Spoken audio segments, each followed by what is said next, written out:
નમસ્કાર દર્શક મિત્રો, હું છું પરેશ ચૌહાણ. સૌરાષ્ટ્ર સમ્રાટ ન્યૂઝ ચેનલમાં આપનું હાર્દિક સ્વાગત છે.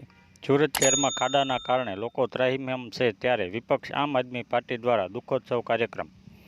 સુરત શહેરમાં ભ્રષ્ટ ભાજપના શાસનમાં કરોડોના રસ્તાઓ પર ઠેર ઠેર ખાડાઓ પડ્યા છે, ત્યારે જનતા ત્રાહિમામ પોકારી ઉઠી છે. રસ્તાઓ પર ખાડાના કારણે લોકોને કમરના દુખાવા, સાંધાના દુખાવા, વાહનો ખખડધજ થવા, ટ્રાફિકની સમસ્યાનો સામનો કરવો પડે છે. ત્યારે વિપક્ષ તરીકે પોતાની ફરજના ભાગરૂપે વિપક્ષ નેતા પાયલ સાકરિયાની આગેવાનીમાં આમ આદમી પાર્ટી દ્વારા આજરોજ બીમાર પડેલા રસ્તાઓને બોટલ ચડાવી ખાડાઓનું સુરત મહાનગરપાલિકાના ભાજપી શાસકોના નામે નામકરણ અને પૂજાનો કાર્યક્રમ કરી ભ્રષ્ટાચારના કારણે પડેલા ખાડાઓ બાબતે વિરોધ પ્રદર્શન કર્યું, જેમાં પોલીસ દ્વારા લોકસભા પ્રમુખ રજનીભાઈ વાઘાણી, વિપક્ષ નેતા પાયલ સાકરિયા, મહેશભાઈ અણગણ, રચનાબેન હિરપરા, શોભનાબેન કેવડિયા, કુંદનબેન કોઠિયા, સેજલબેન માલવિયા, મનીષાબેન કુકડિયા સહિત કોર્પોરેટરો અને કાર્યકરોની અટકાયત કરવામાં આવી. બ્યુરો રિપોર્ટ પ્રકાશ ચૌહાણ, સુરત. રોડની પરિસ્થિતિ તમે બધા જોઈ શકો છો, ખરાબ પરિસ્થિતિ છે. આ બાબતે ખાડા બાબતે અમે ઘણી બધી વખત રજૂઆતો કરી છે.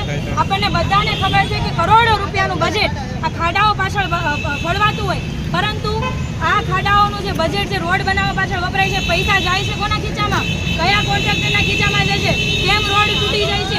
આ ભ્રષ્ટાચારીઓ ભ્રષ્ટાચાર કરે, ભાજપના નેતાઓના ખીચા ભરાય, કોન્ટ્રાક્ટરના ખીચા ભરાય ને જનતાને આવા ખાડાવાળા રોડ પર ચાલવું પડે.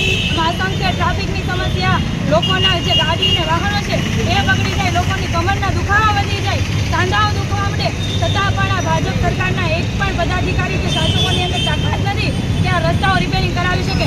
માત્ર ને માત્ર નાટકોમાં વ્યસ્ત છે, માત્ર ને માત્ર ટાઈફાઓની અંદર વ્યસ્ત છે. માનો કે જો મુખ્યમંત્રી અહીંયા આવવાના હોય તો રાતોરાત આ રોડ બની જાય છે, પરંતુ જો લોકોની સુવિધા માટે રોડ બનાવવાનો હોય તો આ ભાજપના એક પણ નેતાની તાકાત નથી કે લોકો માટે કામ કરે. એના માટે આજે તમામ અમે પદાધિકારીઓના ફોટા સાથે અમે આ વિસ્તારના જે કિરણ ચોક વિસ્તારની અંદર અમે બેઠા હતા અને અમે સદબુદ્ધિ માટે પ્રાર્થના કરીએ છીએ કે તમામ ભાજપના શાસકો ભ્રષ્ટાચાર ઓછો કરે અને લોકોના કામમાં ધ્યાન આપે. સાથે સાથે અમે રોડને પણ બાટલા ચડાવ્યા, કેમ કે બીમાર હાલતમાં રોડ હોય એને સાજો કરવા માટે અમારે બાટલા તો ચડાવવા પડે. સાથે સાથે અમે પૂજા પણ કરી કે આ જે ભાજપી શાસકોની જે કાળી નજર છે, ભ્રષ્ટાચારીઓની કાળી નજર છે, જેના કારણે આ રસ્તાઓ ખરાબ છે, તાત્કાલિક ધોરણે રિપેર થાય, એના માટે આજે આમ આદમી પાર્ટીના સંગઠન દ્વારા આ કાર્યક્રમનું આયોજન કરવામાં આવ્યું.